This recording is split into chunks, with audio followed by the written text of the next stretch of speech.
ഇന്ന് നമ്മൾ അറിയാൻ പോകുന്ന ഈ ഒരു സംഭവം നടക്കുന്നത് 90കളുടെ അവസാനത്തിലാണ്. വിദേശ രാജ്യങ്ങളിൽ ചില വിചിത്രമായ കാര്യങ്ങൾ ചിലർ പിന്തുടരും. അതിലൊന്നാണ് സെമിത്തേരിയിൽ കൂട്ടുകാരെല്ലാവരും ചേർന്ന് ഒരു രാത്രി സ്പെൻഡ് ചെയ്യും, രാവിലെ തിരികെ വരും. ഇത് കേൾക്കാൻ തന്നെ വളരെ വിചിത്രമായി തോന്നും. പക്ഷേ അത് എന്തിനു വേണ്ടി ചെയ്യുന്നു എന്ന് ചോദിച്ചാൽ വെറുതെ ഒരു ത്രില്ലിന് വേണ്ടി. ഉദാഹരണത്തിന് ഒരുപാട് പേർക്ക് പ്രേത സിനിമകൾ കാണുന്നത് ഒരുപാട് ഇഷ്ടമാണ്. ഒരുപാട് ഭയമുള്ളവരാണെങ്കിൽ പോലും ആ സിനിമകൾ കാണാൻ അവർക്ക് ഇഷ്ടമായിരിക്കും. സിനിമ കണ്ടാൽ ഒരു ഭയാനകമായ അനുഭൂതി ലഭിക്കും എന്നതിനു വേണ്ടി ആരുമില്ലാതെ ഒറ്റയ്ക്ക് കാണും, അല്ലെങ്കിൽ ചില കൂട്ടുകാർ മാത്രം ചേർന്ന് വളരെ ഭയാനകമായ പ്രേത സിനിമകൾ രാത്രി കാണും.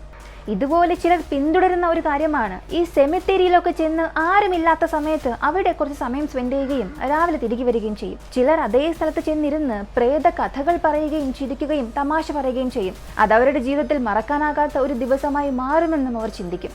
ഇതുപോലെ സേറ എന്ന പെൺകുട്ടി വീട്ടിൽ ഒറ്റയ്ക്കിരിക്കുകയാണ്. എന്ത് ചെയ്യണമെന്ന് അറിയാതെ ബോറടിച്ചിരിക്കുന്നു. ഈ സമയത്താണ് കൂട്ടുകാരിയായി മരിയെ വിളിച്ചത്. നമുക്കൊന്ന് സെമിത്തേരി വരെ പോയിട്ട് വരാം എന്നവൾ പറഞ്ഞു. നേരത്തെ ബോറടിച്ചിരുന്ന സേറയ്ക്ക് അതും നല്ല ഐഡിയ ആയി തോന്നി. കൂട്ടുകാർ എല്ലാവരും ചേർന്ന് പോകാമെന്ന് സേറയും പറഞ്ഞു. മരിയയും അതിന് സമ്മതിച്ചു. അടുത്ത ചില മിനിറ്റിൽ തന്നെ മരിയയിൽ നിന്നും ഒരു കോള് സേറയ്ക്ക് വന്നു. ഞാൻ വീടിന് താഴെയുണ്ട്, നീ ഇപ്പൊ തന്നെ ഇറങ്ങി വാ എന്ന്. ഇതിൽ മറ്റൊരു വിചിത്രമായ കാര്യം, ഇവരിങ്ങനെ സെമിത്തേരിയിലേക്ക് സമയം ചെലവഴിക്കാൻ പോകുമ്പോൾ അവരുടെ വസ്ത്രധാരണ രീതിയും അവർ ധരിക്കുന്ന വസ്ത്രം കറുപ്പായിരിക്കും. കറുപ്പ് ബൂട്ട്, ബെൽറ്റ്, ഇങ്ങനെ അവർ ചെയ്യുന്ന മേക്കപ്പ് പോലും ഡബിൾ പോലെ ആയിരിക്കും.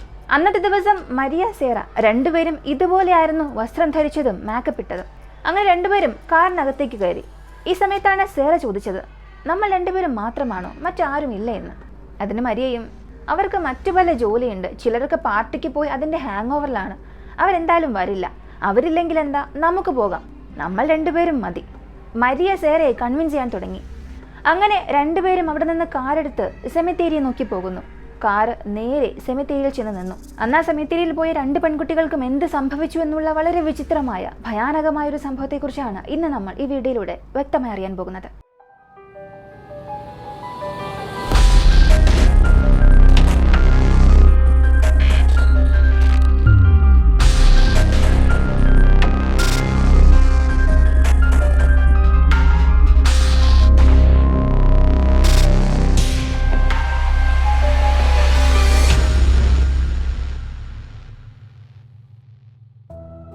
രണ്ടുപേരും സെമിത്തേരിയിലേക്ക് പോകുന്ന വഴിയിൽ വന്ന് നിന്നു. സെമിത്തേരിയിലേക്ക് പോകാൻ ഒരു വലിയ ഗേറ്റ് ഉണ്ട്. ആ ഗേറ്റ് കാണാൻ തന്നെ വളരെ ഭയാനകമായി തോന്നും. ചെറിയ ചെറിയ കാടുകൾക്കും മലകൾക്കും നടുവിലായിട്ടാണ് ഈ സെമിത്തേരി ഉള്ളത്. മരിയ സേറ രണ്ടുപേരും റോഡിന്റെ അരികിലായി കാറ് നിർത്തി. സെമിത്തേരിക്കുള്ളിലേക്ക് പോകണമെങ്കിൽ ഒരു ചെറിയ മല കയറി ഇറങ്ങണം. സെമിത്തേരിയുടെ ഇടതുവശത്തായി ചെറിയ ഗ്രാമങ്ങളും ഒരു വലിയ യൂണിവേഴ്സിറ്റിയും ഉണ്ട്, ചെറിയ വീടുകളുമുണ്ട്.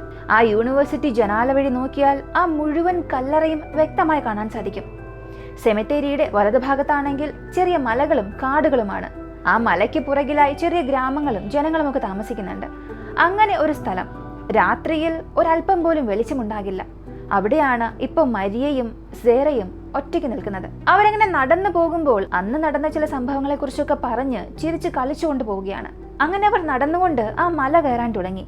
അങ്ങനെ കയറുമ്പോൾ തന്നെ എന്തോ ഒരു കരിഞ്ഞ ഗന്ധം വരാൻ തുടങ്ങി. ആരോ എന്തോ കത്തിക്കുന്നുണ്ട്, അതുകൊണ്ടായിരിക്കും ഈ ഒരു സ്മെല്ലെന്ന് പറഞ്ഞു.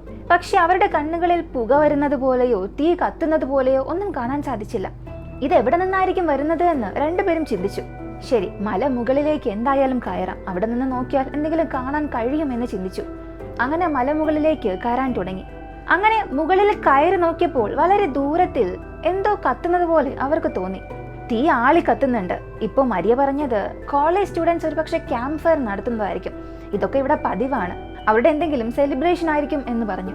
പക്ഷേ സേറയ്ക്ക് എന്തോ ശരിയല്ല എന്ന് മനസ്സിൽ തോന്നി. ഈ സമയത്ത് ഈ രാത്രി ക്യാമ്പസിനുള്ളിൽ ചെയ്യാതെ എന്തുകൊണ്ട് കാടിനുള്ളിൽ ഇത്രയും ദൂരം മാറി ഈ മലയ്ക്കപ്പുറത്ത് ഇങ്ങനൊരു സെലിബ്രേഷൻ നടത്തുമോ? ഇങ്ങനെ അവൾ ചിന്തിച്ചു. ഇതിലെന്തോ വ്യത്യസ്തമാണ് എന്ന് അവൾക്ക് തോന്നി. ഇതിനെക്കുറിച്ച് തന്നെ രണ്ടുപേരും സംസാരിക്കുകയും ചെയ്തു.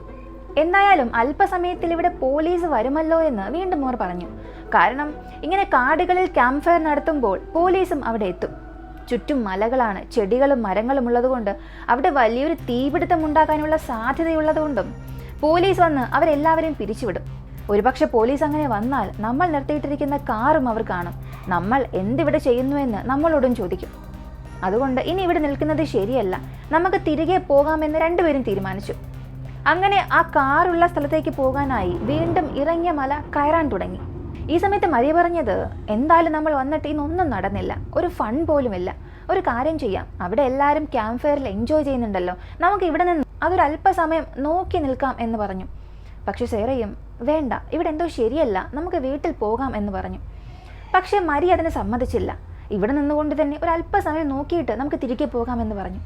അങ്ങനെ അവർ ആ ക്യാമ്പ് ഫയർ നടക്കുന്നു എന്ന് വിശ്വസിച്ച് ആ സ്ഥലത്തെ നോക്കി അവർ നടക്കാൻ തുടങ്ങി. അങ്ങനെ അടുത്തേക്ക് പോകുന്തോറും അവർക്ക് ആ ഗന്ധം വളരെ മോശമായി എടുക്കാൻ തുടങ്ങി. അവർക്ക് ഛർദ്ദിക്കണമെന്ന് തോന്നി. രണ്ടുപേരും അതെന്തായിരിക്കുമെന്ന രീതിയിൽ സംസാരിക്കാൻ തുടങ്ങി. ഈ സമയം സേറയും ക്യാമ്പ് ഫയർ ഒന്നുമല്ല, അവിടെ ആരോ എന്തോ കത്തിക്കുന്നുണ്ട്, ഇനിയും നമ്മളിവിടെ നിന്നാൽ ശരിയാകില്ല, നമുക്ക് തിരികെ പോകാമെന്ന് പറഞ്ഞു. മരിയയും അതിനെ സമ്മതിച്ചു. ഈ സമയം മരിയ ആ തീ കത്തുന്ന സ്ഥലത്തേക്ക് നോക്കിയപ്പോൾ അവിടെ ആരോ നിൽക്കുന്നത് പോലെ അവൾക്ക് തോന്നി. ഈ സമയം മരിയ സേറയെ നോക്കി ആരോ അവിടെ നിൽക്കുന്നുണ്ട് എന്ന് പറഞ്ഞു. സേറയും അതെ, നിൽക്കുന്നുണ്ടെങ്കിൽ ആയിക്കോട്ടെ, പക്ഷെ നമുക്കിനി ഇവിടെ നിൽക്കണ്ട, പോകാമെന്ന് പറഞ്ഞു. അങ്ങനെ രണ്ടുപേരും ആ മല കയറി റോഡിനപ്പുറത്തേക്ക് പോകാൻ തയ്യാറെടുക്കുന്നു.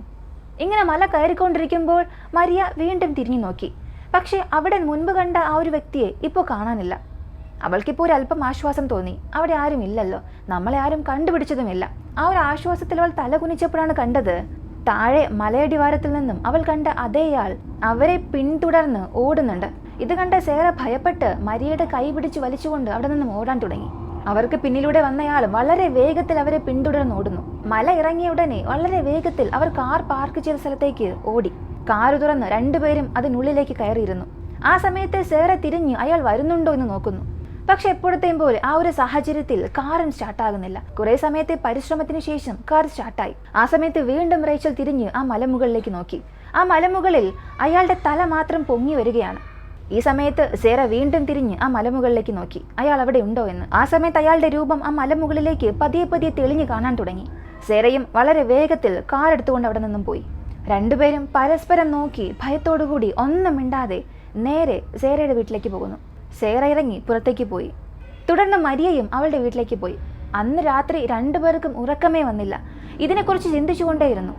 വളരെ വൈകിയായിരുന്നു അന്ന് സേറ ഉറങ്ങിയത്. പിറ്റേ ദിവസം രാവിലെ സേറയുടെ അമ്മ അവൾക്ക് കോഫി കൊണ്ടുവരുന്നു. അവൾ എഴുന്നേൽക്കുന്നു.